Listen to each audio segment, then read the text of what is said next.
and trying. When you're in a flock, you know you belong to something bigger, that you're not alone. Reggie, it's chilly. Reggie, you're cold. Let's get out of here, Reggie. At least that's what I hear.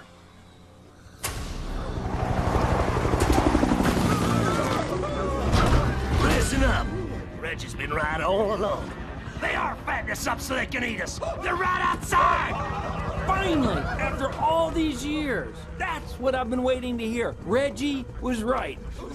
Now, I don't want to go toot my own horn, but toot toot. Okay, now, here's the plan. When they open the doors, we run for the hills. Go team! Give him Reggie!